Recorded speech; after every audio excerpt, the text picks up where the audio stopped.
Hello and welcome to the Sustainable Materials Management webinar series, a joint effort between the National Recycling Coalition and the Pennsylvania Recycling Market Center. My name is Wayne Bowen. I'm the program manager for the Recycling Market Center and will serve as your moderator today. Today's topic is titled AI Revolution, Securing the Future of Recycling in the U.S. And our presenter today is Joe Harford, who I will introduce in a moment. After Joe's presentation, we'll have a Q&A session. So if you have a question or comment, please use the Q&A feature located on your control panel on your screen. And please note that an edited version of the webinar will be made available for viewing via YouTube links on the National Recycling Coalition and Pennsylvania Recycling Market Center websites. Joe Harford, Ph.D. and Certified Secure Construction Specialist, is the visionary founder and president of Reclamere, a premier 23-year-old cybersecurity firm based in Tyrone, Pennsylvania. With a strategic focus on sales and marketing, Joe has driven Reclamere's growth and success, positioning the company as a cybersecurity and protection leader. His cybersecurity expertise and entrepreneurial spirit have earned him recognition in the industry for developing innovative solutions for safeguarding clients' critical information. Outside of his professional endeavors, Joe is passionate about criminal justice reform. He and his wife Karen formed a nonprofit called Farming to Freedom to combat the challenges of recidivism in Pennsylvania. They also enjoy boating and hiking, finding a balance and inspiration in the outdoors. They have 3 sons, Nathan, Matthew, and Michael, along with 2 grandchildren, Nora and Eric. And their fur babies are called Lacey and Rem. So I'm going to turn the program over to Joseph. Welcome. Thanks so much, Wayne. And thank you very much for the opportunity to chat today about a not only, I think, an interesting topic, but one that is changing on a daily basis. What I want to be able to do today is really talk about artificial intelligence, kind of the good, the bad, and the ugly. I'm not an expert in the area of recycling, waste management, et cetera. But I do have a real clear understanding of what's at stake when we talk about information and data and reputation. And I think that's really where both artificial intelligence and recycling kind of converge together. These are just some of the general ideas that we'll talk about today in no particular order. I think in doing the research for the presentation, it was apparent to me that those individuals that are working in recycling today, whether in Pennsylvania or in the Northeast or across the United States, there are a number of you that come from a number of different states, one of which is a big shout out to a good friend of ours in Florida. And that is, it's clear that manufacturers, whether we're talking about for equipment or software, services, et cetera, have been well aware of artificial intelligence for quite some time. I think when we start talking about what do those challenges look like, the challenges for this particular industry are no different than healthcare, financial services, education. And it's a very straightforward model. It's number one, what is artificial intelligence to the recycling industry? The next element is how do I use artificial intelligence? And then finally, what are the results that I'm looking for? What am I trying to accomplish by using this new technology? This is very similar to all of the other innovations in technology that have happened over the last 3 decades. We used to think that having a network was a big deal. We used to think that being able to go to the cloud was a big deal. We used to think that multi-factor authentication was a big deal. So artificial intelligence is just another innovation. It's another way to look at technology. And what I would say is this is not what artificial intelligence is all about. I was at a conference in Florida not too long ago, and someone was kiddingly talking about Arnold Schwarzenegger and the Terminator, and oh my gosh, everybody's going to be replaced by AI robots, et cetera, and so forth. And for me, as an operator of a business and someone who works with those individuals that are worried about governance, risk, and compliance, there's a positive side to artificial intelligence and there's a negative side. It's like that with any form of technology. And so what we need to be able to do, again, as I go back to the 3 steps earlier, and that is, what does artificial intelligence mean to me as a professional in the recycling industry? What is it that I'm trying to accomplish? How am I going to do those things? And then layered on top of that, we have to talk about security. There have been a number of horror stories out in the general public as it pertains to the misuse of information. It was not too long ago when Samsung engineers were trying to use AI in order to improve the type of coding that they were doing. And unbeknownst to them, the coding and the variants of the coding that they were working on actually wound up getting outside of Samsung and into the wild. What do I mean by that? I mean that if you are familiar with something called ChatGPT or Claude or anything else that you can imagine, or maybe you've heard of Copilot, or you've heard of Gemini that's part of the Gmail suite, you have to understand that in using artificial intelligence, it's looking for you to help train it. What do I mean by that? What I mean is that as you go into ChatGPT and you enter information, you have to understand that that information now is going out into the general wild. It is not just simply or staying on your desktop. It is, in fact, out in the ether. And so what had happened with these particular engineers is they had taken this code, they had entered into the ChatGPT. They were able to get the results that they were looking for. They were able to improve the code, which was cool. But the challenge was that the code that was proprietary to Samsung is now out in the general wild. So that's really the other side of AI that we have to be aware of and really understand. Current state of recycling in the United States. This is something that all of you, I'm sure, are already well aware of, the challenges that you face. When I take a look at recycling, I live in the world of electronics recycling. And although Reclamere is not doing the actual recycling of electronics, we work with downstream partners to do that work. We do know that one of our biggest challenges in that space right now today is around labor. A friend of mine who used to own Penn Waste back in the day had always talked about the challenges associated with labor in their facilities. And I know in traveling around Pennsylvania and talking to other operators that they're at the county level, that labor is in fact that challenge. And being able to realize that when we start taking a look at, we want to improve the amount of material that's being recycled, being able to collect the data associated with that, and then being able to action that data. And how can artificial intelligence help us to do that? How can artificial intelligence help us to improve our infrastructure? What is it going to do when we start talking about all of the costs associated with this model called recycling? And then finally, is there data that artificial intelligence can bring to the table to help us understand how to improve environmental practices associated with recycling? So very often, when we take a look at artificial intelligence, we look at it as, wow, maybe this is a way for us to replace employees, or we can make our employees even more efficient, et cetera, and so forth. And although that is one of the areas, sure, the other thing to realize is that artificial intelligence has the ability to help us individually as operators make better, faster decisions about what it is that we're trying to do with our own operation. I'll give you an example. In the work that I do at Reclamere, I'm often asked to do webinars like this or presentations for chambers of commerce or write blogs, et cetera. A PowerPoint presentation like this, to be able to go out and do the research and put it together in the past, could take me anywhere from 2 to 4 days of time. Finding the research, being able to develop the content, et cetera, put together a flow. This particular PowerPoint presentation I did in less than 4 hours with the use of ChatGPT.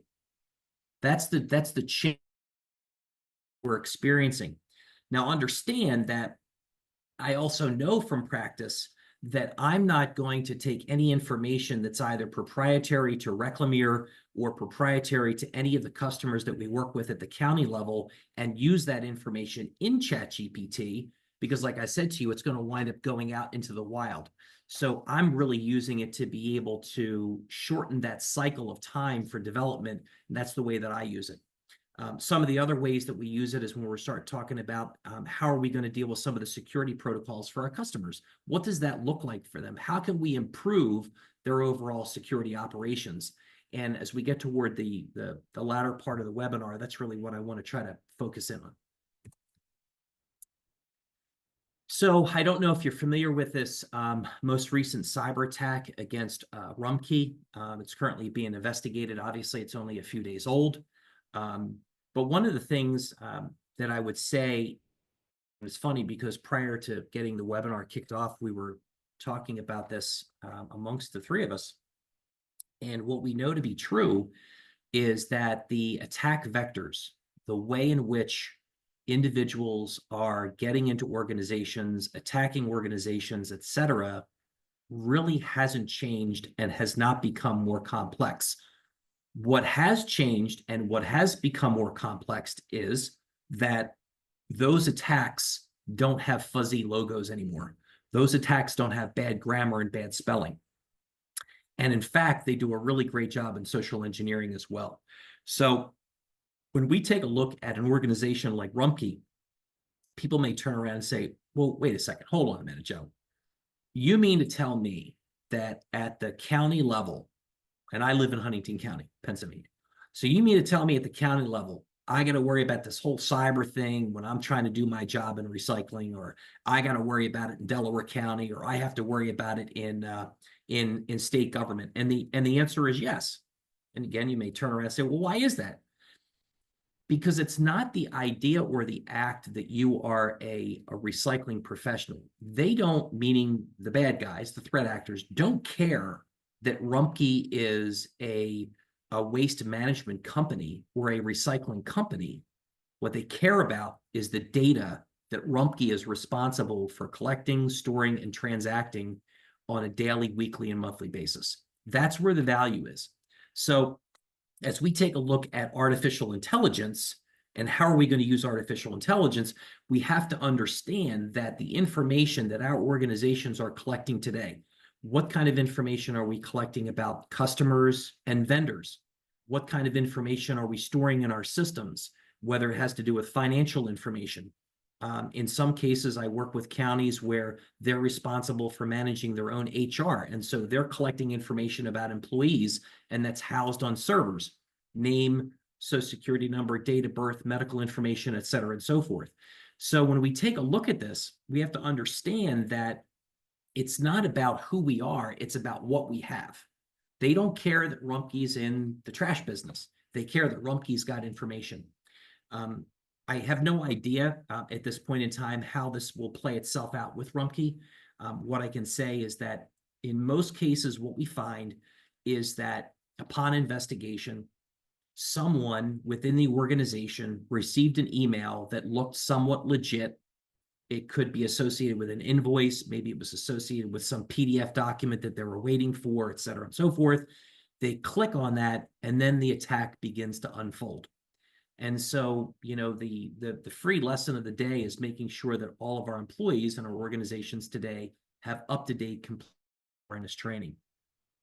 Vulnerabilities with Internet of Things. So we have this whole connected world. We've got all kinds of connectivity in our home. We've got connectivity in our plants. We are continuing to literally merge technology and human beings and the collection of data each and every day. And so there are inherent vulnerabilities in those devices.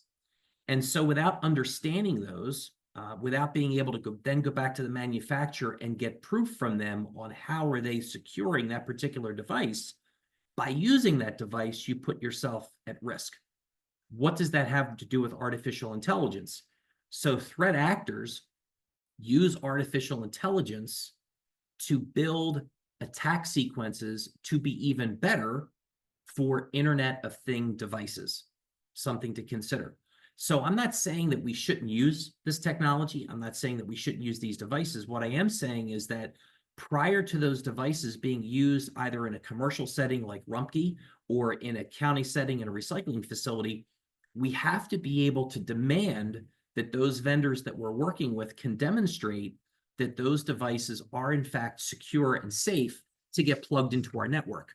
Because at the end of the day, as the organization of record, which would be in this particular case, a county recycling authority or a RMC, as that party of record, you are ultimately responsible for that data and making sure that you're paying attention to that. We know you can go anywhere at all on Google and take a look for different cyber attacks that have occurred in the United States. They are it's a viable place for the threat actors to go to because of the amount of money, the amount of information and data that we're storing. But more importantly, these organizations don't always get the necessary funding that they need in order to be as secure as they need to be. That's kind of a reality.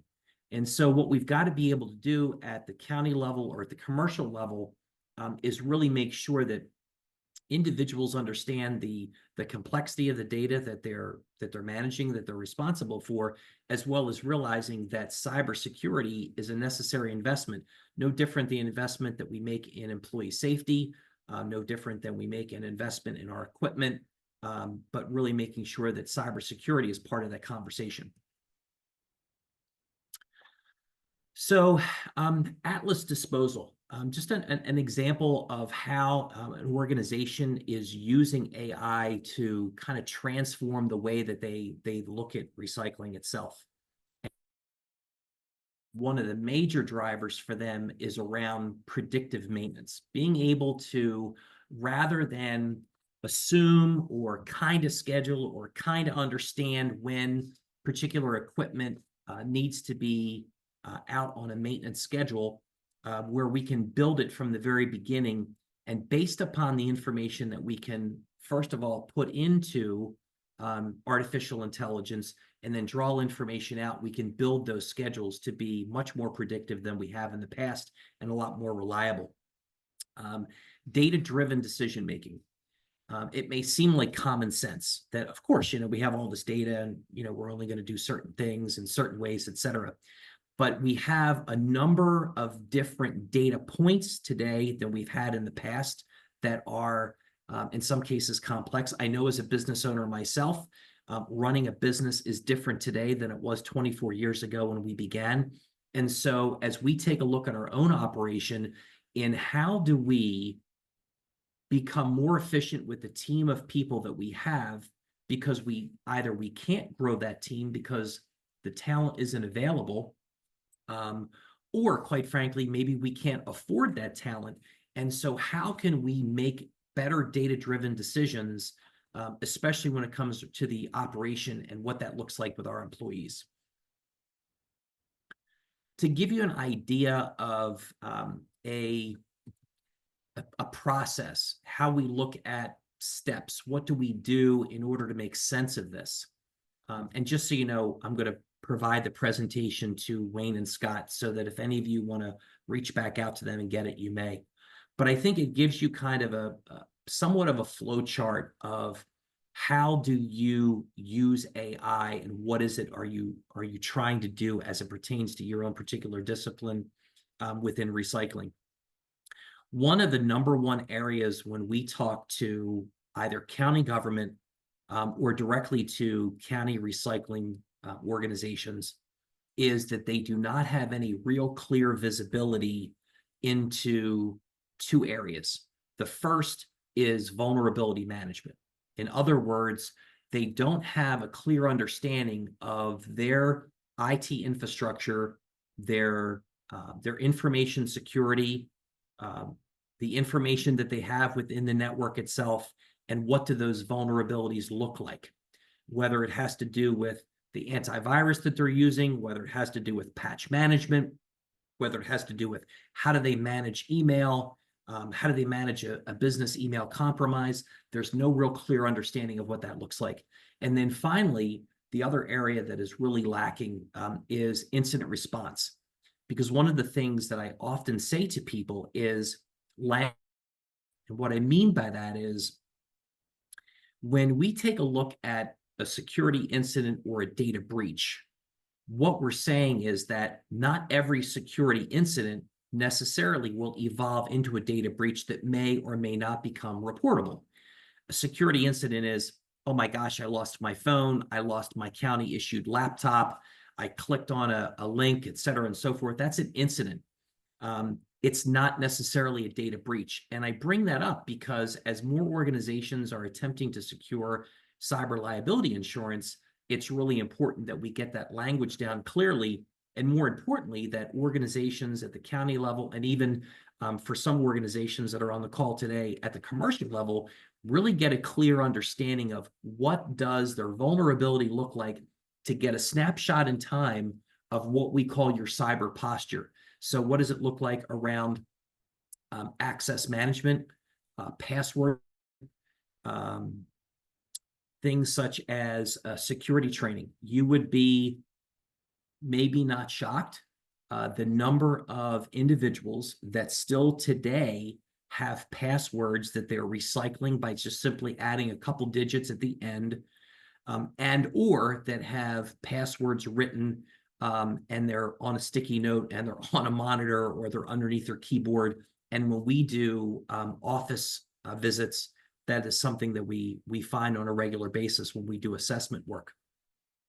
If you take a look at the flow chart that's here in regard to being able to figure out how to develop an AI system, one of the areas that I would focus on the most is how you are going to collect and use data. What are you going to be doing with it and why? It's one thing when somebody's trying to figure out how to craft a new email. It's another thing when someone is trying to take a great deal of data that may be related to financial information. It could be related to especially county financial information, et cetera. And they're trying to figure out a way to use that information for reporting purposes and making sure that you understand, okay, we have this bucket of data. It's something, whatever it may be. What do we want to get out of it and how are we going to use it? And then obviously part of the next question is, how are you going to secure it? How are you going to make sure that what you're doing with that information is in fact secure? Often people want to talk about future trends. There are a number of organizations out there. I think you're probably much more familiar with them than I am. Some of these organizations are manufacturers. Some of them are software developers. It's really, in many cases, they are focused on how can we automate more of the work? How can we introduce more robotics into the environment? How can we make curbside more efficient? What are we going to do to make sorting better and safer? And then finally, on the software side, how are we going to make the collection and the parsing out of data for reporting purposes better as well? That's often a something that folks are most concerned about. What I would say is that when we sit down at the planning stage, whether it's with one of these manufacturers or with a software developer, our experience has been that not always do they bake security into what it is that they're doing. And I don't think it's because people are malicious. I think oftentimes if you don't have a security culture in your organization, as an example, in the financial world today, those vendors and those partners have for years been required to literally have security baked into everything that they do. As you can imagine, if you're a vendor as a financial system to crash or for data to be exfiltrated out of the environment, you're going to have a problem as a vendor. Well, I don't know that those vendors and partners that work in equipment manufacturing or equipment software in the recycling space necessarily have that mindset. Again, it doesn't make them bad. It just simply means that there's some education and awareness that we as partners have to be able to bring to them. We've got to be able to make sure that they understand that, number one, we obviously want to make sure that they're successful, but number two, we want to make sure that whatever the products are that we're purchasing from them, the services that we're contracting for, and the things that they may be doing on our behalf are in fact meeting particular standards and they're safe for us to use. The standard format, the standard foundation that we work in is what's called the NIST cybersecurity framework, which speaks to how we're going to deal with the collection of information, the storage of that information, and a number of other elements. There's an entire presentation that we could go into to talk about the NIST cybersecurity framework. What I would simply say when we take a look at organizations, manufacturers of product, software, et cetera, is prior to purchasing that equipment, there needs to be some level of third-party vendor due diligence.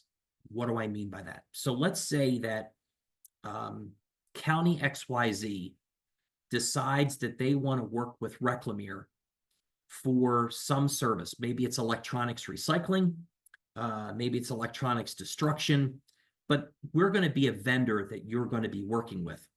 And in part of our relationship, we're going to be sharing data back and forth electronically. One of the things I would really strongly suggest that you do is that you ask that vendor, in this particular case, Reclamere, to demonstrate to you that they, in fact, have a secure environment. You can do that in a couple of different ways. You can turn around and ask them if they have a SOC 2 attestation. Often you will find that in financial services, although that is being more and more required across other industries. You can turn around and ask them for a third-party vulnerability management scan that has been done within the last 30 to 60 days. And if there are any red flags as part of that vulnerability management scan, that there is some form of a remediation plan that they're actively engaged in. And you may sit back and say, you know what, man, this is a lot. Like, you got to be kidding me. I got enough to do at the county level. I got enough to do as a commercial operator. I get it. I completely and totally understand it. I've had, when I get to that point in the conversation, I often get that as pushback. And I completely and totally understand, because I don't know many people in recycling where there's a lot of extra people hanging out looking for something to do. So I understand. Whether you're talking about a large organization like the city of Philadelphia or the city of Pittsburgh, or perhaps a small county like Huntington, there aren't a lot of extra bodies. Okay. What I can tell you from 24 years of experience is this. If you are able to do the work on the front side and get that information from that vendor prior to bringing them on board as someone that you're going to be working with, you are going to save yourself an incredible amount of aggravation and time. What do I mean by that? I mean that if they're not vetted in some form or fashion, and they're a perpetrator, not necessarily because they're malicious, they're just simply, they're not prepared, of a security incident that evolves into a data breach that then becomes reportable at the county level or at the commercial level, you literally are saving 5x the amount of time and money by proactively asking them for that vulnerability scan or that SOC 2 attestation.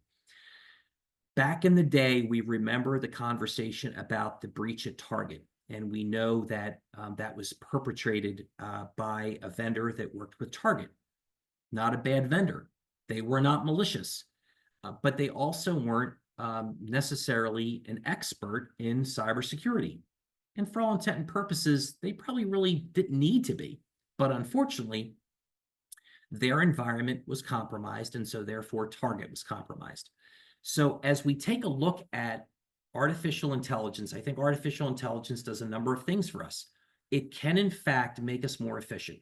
It allows us to be able to process and deal with data faster than ever before. There are definitely some downsides to it in regard to where you're taking your information and putting it into a tool like ChatGPT, and where does that information go? And the other two areas that you really have to pay attention to is you have the Copilot tool, which is part of Microsoft and email, and then Gemini, which is also part of email within the Gmail Office suite. It is super cool. It's really helpful. But you have to understand that it has to be configured correctly, because in order for artificial intelligence to become more intelligent, it has to be able to collect information and it has to be able to learn. By you using that tool and creating a query or entering information, that's how it learns. It goes through this constant churning of data in and data out. It learns, it models. And so you just have to be aware of the information that you're putting into artificial intelligence and how secure it is. On top of that, I would just simply say that as you take a look at equipment manufacturers that often at conferences now, I see many vendors that have AI everywhere in their marketing material, AI this and AI that. It's, you know, it's the hot marketing term. Okay, that's fine. But what does that mean to Huntington County when we're getting ready to buy a system that you say is dependent upon AI to do something? What does the security of that look like? Well, Joe, listen, I'm not a cybersecurity expert, man. I have no idea. There are plenty of resources across the Commonwealth. There are many organizations like Reclamere out there that can help you. I would suggest that you go back to the county first and see what kind of resources may be in your IT department. If you're a commercial provider that's on the webinar today, I got to imagine that you have an IT department or an information security department. And if you happen to have questions after the presentation and you just want a little bit of guidance, I'm sure that Wayne would not mind putting you in contact directly with me. So I think really what you want to do is to accept the fact that it's here. Honestly, it's been here for a while. It's now it's becoming incredibly popular. And I would say that when we talk about, or when folks talk about the adoption of AI, don't be those folks that jump in with both feet all at one time, but have a plan. It's no different than when we wanted to migrate to the cloud. It's no different than we wanted to try to figure out work from home. It's no different than any other innovation in technology. You've got to really sit down and say, okay, risk rank what's up, what's the information and the data, what's the outcome that we're looking for, and build that plan so that you're prepared for the inevitable, oh my gosh, what is going on with my data? So if you want some next steps, if you want some homework, I would say that this is the place where you have to start. Oftentimes, as operators, we kind of get stuck in the middle between senior leaders and our employee base. And you have to find a way to get senior leadership actively involved in the conversation as well. They have to be part of it. It's no different than when we wanted to make sure that people understood the use of multi-factor authentication. It's no different than we wanted to be able to do a better job with password management, identity management. This is the same thing. We have to find a way to get people to understand. I'm not telling you that your county commissioners have to become AI experts. They're not going to want to do it. But they do have to be aware of what it is that you're doing in your own particular job and how that may impact the county overall. And then try to find those individuals. And honestly, there are plenty of people out there across Pennsylvania. There are small shops, large shops. You guys have a number of resources that are at small business development centers. There are incredible resources at Ben Franklin's, colleges and universities. There's private sector companies out there like Reclamere that are able to help you. So there are many resources out there to help you. And I would say this to you as a buyer beware kind of comment. If you meet someone or you see a piece of marketing material or someone says to you anything that remotely sounds like, hey, by the way, Scott, I just want to let you know, I'm an AI expert. There is no such thing. There is absolutely positively no such thing. There are people that may have more knowledge than others, but at this point in time, at the speed at which it moves, the complexity at which it grows, and the amount of change that goes on a daily basis, it is impossible for any human to turn around and say that they're an AI expert. There are plenty of people that program in AI. There are plenty of people that work in AI, but please beware of those people that are going to try to position themselves as an expert. So there are a couple of things.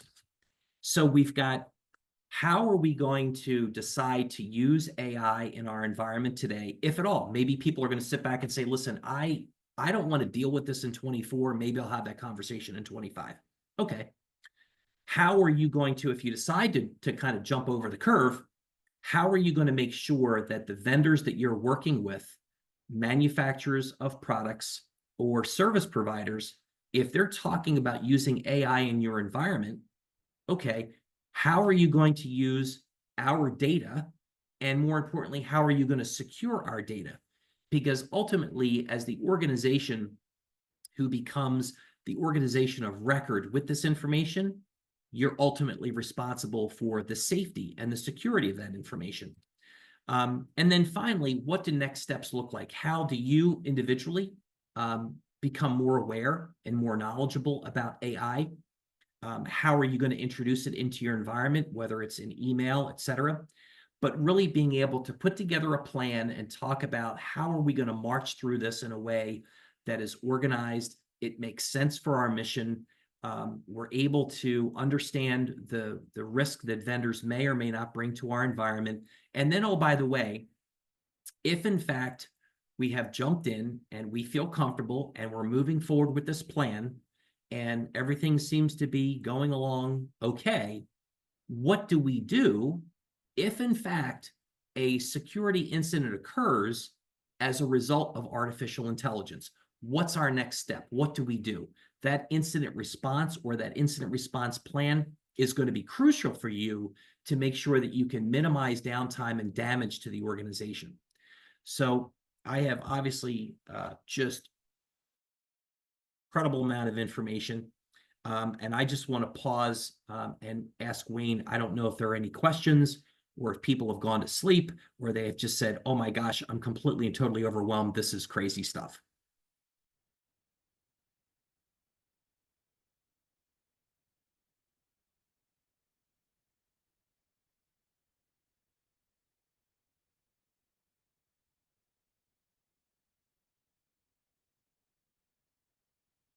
Wayne, I didn't know if there were any questions, or Scott, if there were any questions that you wanted me to go over. I'm sorry, I was muted there. I have to mute it. Okay, yeah. So we're going to do some question and answers now. So if anybody on the call, just use the Q&A feature on your screen there, and you don't have any at this point. So let's wait a minute or two here.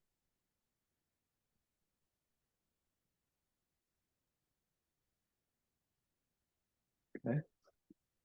The number All right, one question often that I'm asked, whether it's with webinars or presentations that are live with audiences, is, okay, so I work in the recycling space at the county level, or I'm a commercial operator, don't know much about artificial intelligence.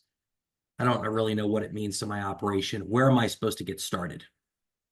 And my answer to you is, I would start with whoever in the organization is responsible for information technology, information infrastructure, or even information security, because those are the individuals that are really going to be driving the activity that you may not even be aware of. And so I would just simply say that's where you're going to want to start the conversation if you want to kind of be aware of what's going on. Okay, here's a question or comment. I'm not sure. What worries are there about using large language models for analyzing data that may contain sensitive information? Great question. So let's start with the sensitive information. So in many cases, we're starting to talk about PII or EPHI or PHI, anything that you can, any kind of acronym that you can put into data. And the worry is, how does the model itself digest the information, process it, and then return some resultant to you? In other words, is that happening in a closed, secure environment, or is that happening where that information, once it is out in the wild, like I had mentioned to you earlier on the example with Samsung? So the worry for me, regardless of the technology that we're using, is where is that information actually being processed? And hopefully that answers your question, but it's really, you've got to make sure that you understand that, and that there's traceability to where that information is actually going to be going. Thank you. Any more questions? Okay, if not, we're going to wrap up here. So again, this webinar, like all the webinars in our series, has been recorded, will be made available via YouTube links on both the National Recycling Coalition and Recycling Market Center websites. Thank you again for joining us. We hope you'll join us for future webinars. Please visit the NRC and RMC website for schedule updates. And thanks again, Joe, for taking time out to make this presentation. Sure thing. Thanks, Wayne. Thanks, Scott. Have a great day.